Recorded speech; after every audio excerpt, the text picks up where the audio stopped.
Každoročne sa v poslednom septembrovom týždni koná Európsky týždeň športu, ktorý motivuje ľudí k aktívnejšiemu životnému štýlu. Práve v tomto období celosvetovej pandémie je šport nesmierne dôležitý, pretože pohybová aktivita posilňuje imunitu a priaznivo pôsobí nielen na fyzické, ale aj duševné zdravie.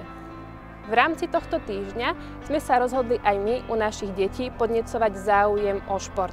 Počas veľkej prestávky vyšli žiaci na školský dvor, kde na nich čakali rozličné športové aktivity, ako napríklad volejbal, futbal, pilates, atletika a ringo.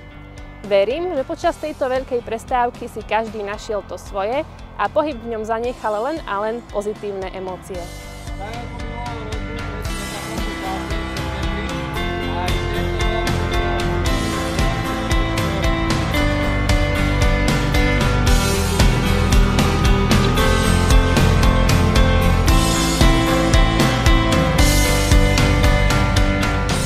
Týždeň športu sa mi veľmi páčil a bolo to zabavné, ešte raz by som si to chcela veľmi vyskúšať. A najviac sa mi páčil pilates.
Páčilo sa mi to, lebo boli tam športy, čo napríklad niekde vo Vranove není často nájsť.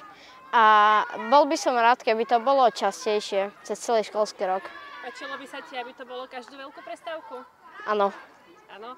A ktorá aktivita sa ti najviac páčila? Najviac sa mi páčila asi prehadzovaná. Prehadzovaná. Super.